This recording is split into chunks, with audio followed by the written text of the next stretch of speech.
All right, we're going to continue with our World War One story now that you've turned in your first worksheet. We're going to talk about the end of the war and the peace treaty because that's so essential to understanding what happened next after World War One. Um, you have an interwar period of about 15 years, um, and then World War Two really does begin actually even earlier than most people understand. So we have to understand what is it about the peace treaty of World War One that led to World War Two, and we're going to have one last worksheet due next Tuesday. We'll just do a few videos this week and then have that worksheet due Tuesday, and that'll be it for the year. There will be a time to turn in your textbook. Please do that. There's going to be that drop off uh, moment for you next week. That's, I think, the only thing you'll need to return to me. So if you would do that, that would be great. Thank you. Anyway, today let's jump in with American involvement. We talked about the American sort of shift from neutrality to involvement, and how that happened even with propaganda having to sort of sway public opinion. But now I want to talk about the actual impact of American involvement. One of the first things that's worth saying about it is that it pretty much coincides with the Russian Revolution. You probably know about the Russian Revolution a little bit.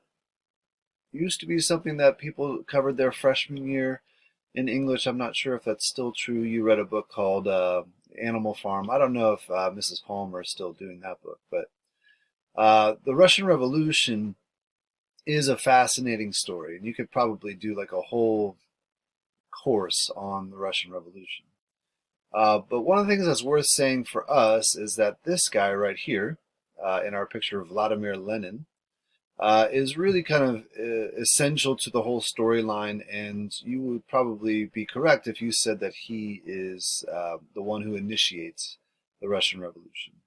Now, there's lots to it. There's lots of reasons why the Russian people were dissatisfied with the Tsar, but this guy had actually been exiled. He had been in Switzerland for years, and the Germans actually are responsible for returning him into Russia during the war. I think that's a pretty fascinating move. They knew that he wanted to start a revolution, and their goal was to sort of politically unsettle Russia so that they would drop out of the war. And so they took Vladimir Lenin, they put him on a train, they snuck him back into Germany, they gave him money to sort of seed his movement, and it worked. So, long story short, the Russian Revolution builds to the point where Russia drops out of the war.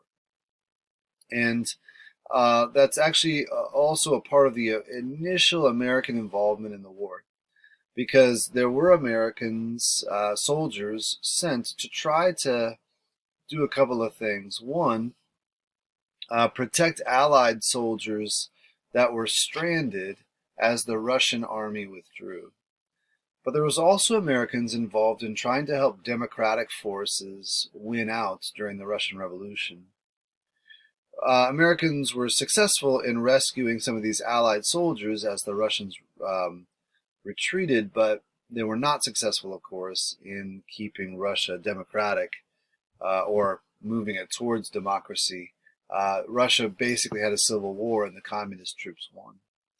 But that's really one of the first things that America does. But I hope that you see how essential it is that the United States joins the war.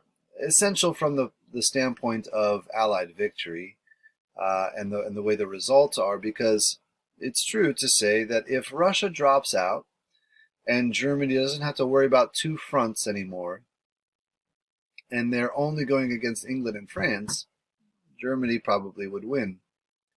Now, I don't want you to think of Germany in the same way you think about it during World War II. Um, it's not anything like the Nazi regime. But it is true to say, in terms of the overall storyline, the Allies might not have won unless the United States had joined, because the Russians dropping out swings the momentum towards the Germans. So what happens then is the United States gets involved on the Western Front, and they're a little bit slow actually in getting involved. This was quite frustrating to the French and to the British. American troops arrive, they spend time sort of flirting with women in Paris and training in the area around Paris, but not getting involved in the war right away.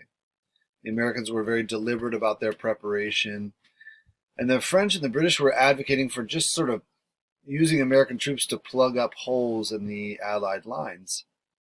The Americans were really adamantly opposed to that. They said, no, we're going to use only our officers. We're going to be in command of our own force. They wanted to be able to sign a separate peace treaty if necessary. And so the guy that was in charge of the American forces was a man named John Blackjack Pershing, Blackjack being his nickname, obviously. So General John Pershing was in charge. He was very deliberate about when he deployed American troops. Now, finally, they do get involved in two major ways. The first is they helped stop the German advance on Paris in 1918 in the spring at a place called Chateau Thierry. It's actually only about 25 miles from Paris, and American troops were sent there to stop the German advance. This is actually a part of what's called the Second Battle of the Marne. You'll remember the First Battle of the Marne is when the Germans were initially advancing on Paris using the Schlieffen Plan, and so this Second Battle of the Marne is another advance on Paris, and they're getting close again. The American soldiers are sort of essential to stopping that advance. But maybe the more decisive thing, or the thing that sticks out in people's minds about American involvement in World War I is what's called the Meuse-Argonne Offensive. The Meuse is a river. The Argonne is a forest. It's sort of similar area to like where Luxembourg is and southern Belgium, and even down towards the France-Germany border. But this is the offensive that really kind of ends the war. It's an interesting story because the German soldiers and the German army was really still intact, but they will surrender during the Meuse-Argonne offensive. So you could say this is the offensive that ends the war. The war will end up. The peace treaty will be signed in November of 1918. So November is the 11th month, and so they stopped the war. The armistice was signed for November 11, and it was supposed to stop at 11 a.m. So it's 11/11/11, 1918. So November 11th at 11 a.m. of 1918, the war ends. Now the thing about the German surrender that's really sort of fascinating is they're actually still they're still intact.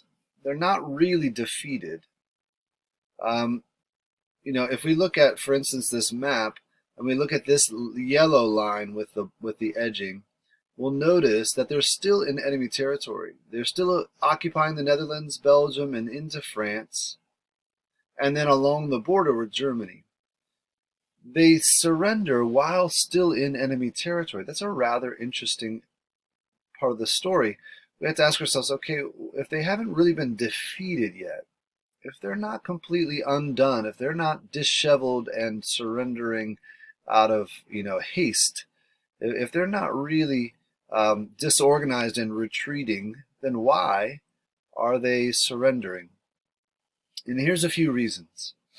One, once the Americans got involved, the Germans were able to see that was sort of an overwhelming potential for the Allied forces. Really just the tip of the iceberg had appeared in terms of what America could bring to bear on World War I. The amount of soldiers that America had to contribute would tip the scales. Secondly, the truth is the Woodrow Wilson 14 points, the idea of what the peace treaty should look like, was really appealing to the Germans. They said, well, if that's what peace is going to look like, we're interested in that. If we're going to, have these principles in place for the peace treaty, then we are willing to sign surrender in order to initiate the peace process. Now, interestingly enough, Wilson's 14 points are not going to be achieved during the peace process. We're going to see that The French especially were quite opposed to the 14 points. The French really want to make the Germans pay. So the Germans surrender in part because they want the 14 points, but they don't really get them because the French are really kind of vindictive and hoping to make the Germans pay for the war and everything. A third reason why the Germans surrendered when they did, considering they were still in enemy territory and not really defeated or overwhelmed yet, is that the people in Germany were starving. This is to say, the blockade that the British had put on Germany was really showing some impact. The people back in Germany were really struggling. So the German government realized like they can't hold on forever. Not the way things are going for their people, especially because that leads us to reason number 4. Reason number 4 is that there had begun to be some revolutionary movements in Germany itself.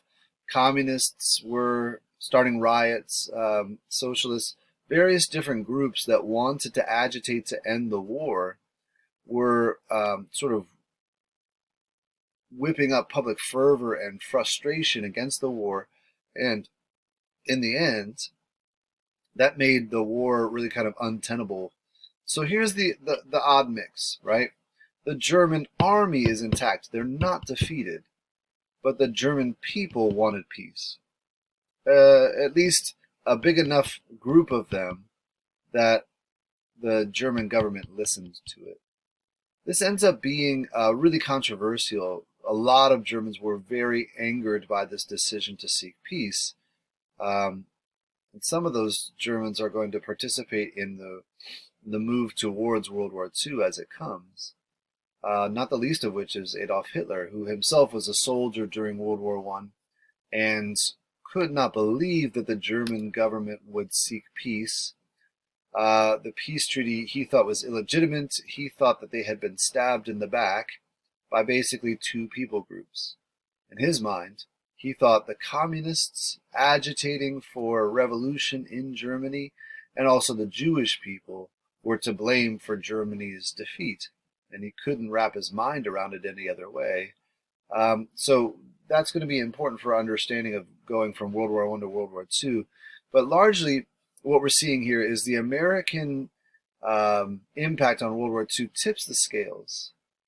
It's not what they did that ends World War I. It's what they might do in the future that ends World War I. American involvement is going to sort of tip the scales, and the Germans are going to realize that what they need to start thinking about is what's the best possible peace treaty for them. And that's why they surrendered when they did. The American potential was overwhelming. We're going to continue talking about that and the peace treaty tomorrow. I'm going to have a worksheet up for you soon, and that will be due on Tuesday, and that'll be the last thing for the year. We're very close.